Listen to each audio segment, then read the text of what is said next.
So yun nga guys, kasama natin si Brother Billy, Brother Kiko, at saka si AJ. Ayan, siyempre dito tayo maglulop business tayo sa champion ng Cavite. Kakapanalo lang niya dito recently lang sa CFL. So abangan niyo yung ating vlog. Ayan o, Brad Billy o. O yun o, tsaka si Brad Kiko, mga champion ng Cavite rin yan. Abangan niyo yung vlog natin. Let's go! Yeah. So ito guys, nandito tayo sa champion ng Cavite. Ayan, interviewin natin siya. Nandito kasama yung mga tropa natin. Oh, ito yung lock nila guys. So, sila dito. Ito. Kukwentuhan sila oh. Ayan. Brad Billy, sino ba yung ano natin dyan? Yung champion natin? Pakilala mga si brother. Sinong pangalan mo brother? Wilbert Balines. Ito si brother Wilbert Balines. Wilbert Balines. Yan, dito tayo. Anong lugar dito brother? Santol po. Santol Tansa. Santol Tansa. So ito yung kanyang lock mga tropa. Meron pa siyang anong tawag dyan? Yung pampaswerte na yan? Horseshoe. Ayan, naniniwala ka ba sa swerte? Tinesting ko lang. Kasi siyempre marami daw, siyempre sila Idol Race, so sabi nila, hindi raw sila naniniwala sa swerte eh. Kailangan pa rin ng swerte. Pero kailangan pa rin kasi kailangan yung mga hindi ating kontrolado, ipagpasa Diyos na natin yun, no? Baka swerte. Pagka nalambat, wala. Oo. Ka nalambat. Ayan brother, pwede bang makita yung champion mo? May pinangalan ka na ba dyan sa champion mo na yan?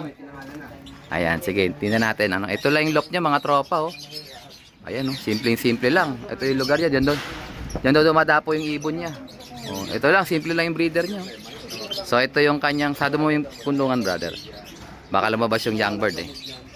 Ayan, grabe. Si Marilag. Si Marilag. Eto na si Marilag guys. So yan. Tacloban, complete clacker to. From A to Zinc. Ayan brother. Saan ka ba lumarong club brother? CFL. Pakita lang natin yung club ring. Ayan, para tayong ano na lang. CFL oh, ka-ring ba ni ano? 3704 244047. Ayan, congratulations brother. Magkano bang tingin mo tinamaan yan ng ibon na yan? Baka abot po ng 1.5. Grabe, 1.5. O, nagkakalapati lang kami pero ang premiuhan dito hindi na pambata. Ayan, 1.5M. So napaka-buenas. May sikreto ka ba dyan, brother, na ginawa? Wala po, all natural lang. All natural lang, no? Yung linyada naman yan, paano? Yung sa tatay po nito, Basra Woodsend. Basra Woodsend. Pares po yung magulang to galing kay Billy Martinez. Oo, yun. Sa mother side naman po, Basra na may pasok ng Banjan Group. Ayun, grabe. Kaya pala matitindi yung mga linyadang pinagmula mo. Ito si Brother Billy, oh. Brother Billy, sa'yo pala galing yung mga magulang nito, eh. Paano ba naging istorya nito? Ano bang nangyari? Ang nangyari niyan, nasa barko siya. Oo. Tumawag sa akin na gusto Nagbabargo ka pala, brother? tumawag sa akin, gusto niya yung linyada ng ibon ko. Palibasa ako, hindi naman mahirap kausap. Opo. Nanay at tatay nung nag-champion niya, pati champion, binigay ko sa kanya. Ay, grabe, ang tindi. So, yun po. Itong ibon na to, ay ako ang nag-breed nito. Ay, ikaw na nag-breed So, dyan? binigyan lang ako ng ring, sinukso ko. Opo. Tapos sabi ko, sige, ayan, legit yan, bibigay ko sa'yo. At Mm. totoo niyan, yung nanay nito, super seat winner ng Dunsol. Nandito yun, di ba, brother? Opo, andyan, binigay ko sa kanya. Oh, imagine, super seat, pinamimigay lang. Dito lang yan sa Billy Lop, mga tropa. Naalala nyo, pinadakma din tayo ni Brother Billy nung mga panahon na mga boy dakma pa tayo. Ayan, oh, nagpadakma rin si brother, ayan, kaya nagtamasa siya, oh. Ngayon, ang masasabi ko lang, salamat sa Diyos kasi sa bagay na ganito, nakatulong ako sa tao Oo, na siyempre. nangangailangan. Lalo na sa mga panser na mga baguhan. Payo ko sa inyo, mag-ano na lang kayo, bumili kayo ng ibo sa mga kilalang panser na hindi kayo luluko. Oo, kasi siyempre, yun yung foundation nyo na, eh. Po. Ang totoo niyan, itong race na to, sa mga kumuha ng ibon sa akin, ito ay solo super seat winner ng Dunsol. Mayroon pa po akong kabrother, kami kabrother sa Batangas, 4th overall champion din po siya ng Tacloban ngayong race na to. Galing, ano? Kaya sobrang nagpapasalamat ako kasi kahit sino maglipad ng linyada ko, May chance manalo talaga, tumitira. Ayan. try nyo! Eh, Billy Line. Billy Line, ayan. Bili-bili lang, baka maubusan. Ayan. Solid talaga yung Billy Line kasi siyempre, mga ano yan pagkasubok na. Subok na po. Champion ng Tacloban, champion ng Santa Ana, up and down to si Brother Billy. At ito, nakasubok na rin si Brother. Ano nga pala mo, Brother? Si Brother Wilbert. Ayan, unang kasa niya, unang lipad niya, Billy Line, panalo kagad. So sana, God willing, brother, makarami ka pa. At sana magtamasa ka pa sa susunod natin mga karera. Marami pa tayong pagdadaanan dyan. Ito, mga magulang yan. Pakita nga natin, brother, mga magulang natin. Ito, hawak nila yung mga magulang. Ito yung mga magulang, brother. Anong istorya na ito? Ito ay sa'yo. Opo, Mga super set winner to. super set winner to. Tapos, binigay mo sa kanya. Binigay ko rin sa kanya. Grabe, ang tindi. Pinamimigay lang yung mga super set. Ito yung barako, brother. Ano naman linyada nito? Basra din po yan na... Tinistisa mo na, bro. Para, di ba? Taiwan Kayabangan. Ayun. Gagaling kay Brad Ariel pala to. Anak po siya ng 17 overall ko ng Tacloban last nakarampang nag-champion ako. Oh, grabe. Kaya pala, May lahi ako ng Kayabangan. may Kayabangan. Mayabang. Ito naman babae. Ito po, Woodsin Basra, ex-Polmoso. Ah. Super set winner siya ng Dunsol. So pareha super set tong dalawang to. Ay grabe, ang tindi oh. So pareha super set nag-produce ng overall champion. Overall champion. Super set.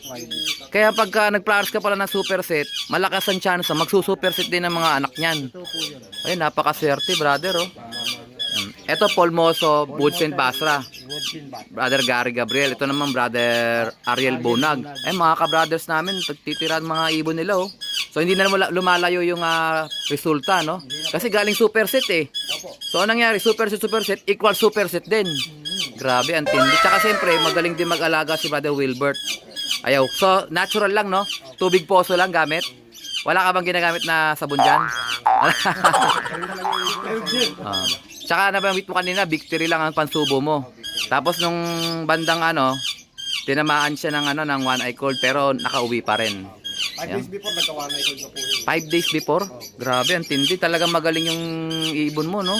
Talagang kaya niya kahit may sakit. Ay, medyo maingay yung kaibigan natin doon. Gusto niya magpa-vlog eh. Ayun, handpid. Oo.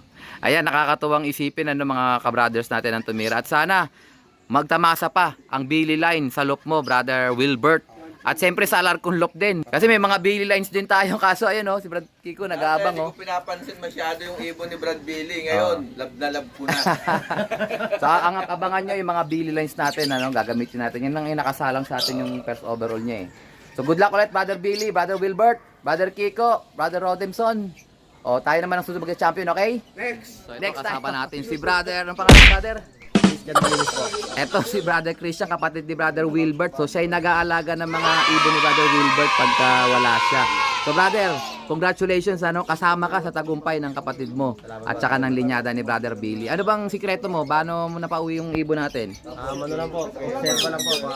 Titignan lang po yung mga Inoobserba mo mabuti. dumi nila, yung Doon sa ibon na partikular na nanalo, ano bang napansin mo sa kanya? Anong nakikita mong kakaiba sa kanya? ano po, yung consistent ko na pag-uwi.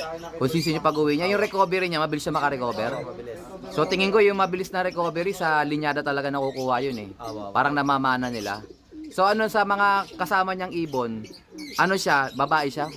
May kapari siyang Meron po. meron siyang ka-asawa. Anong ginawa mo, pinagparis mo sila o ano? Kalbayo po. Iniiwalay po talaga namin siya bago Hindi mo sila pinagsasama pero may kapares siya. Tapos nung pag dumating na siya, tsaka mo binabalik yung kapares. para bago po namin siya ikarga ng last ng bago pa loadingan na. Sasama po namin siya ng maghapon. Yun nga, parang pinapatikim mo ng konting ligaya yung mag-asawa. Madaling sabi, minomotivate niya yung ibon.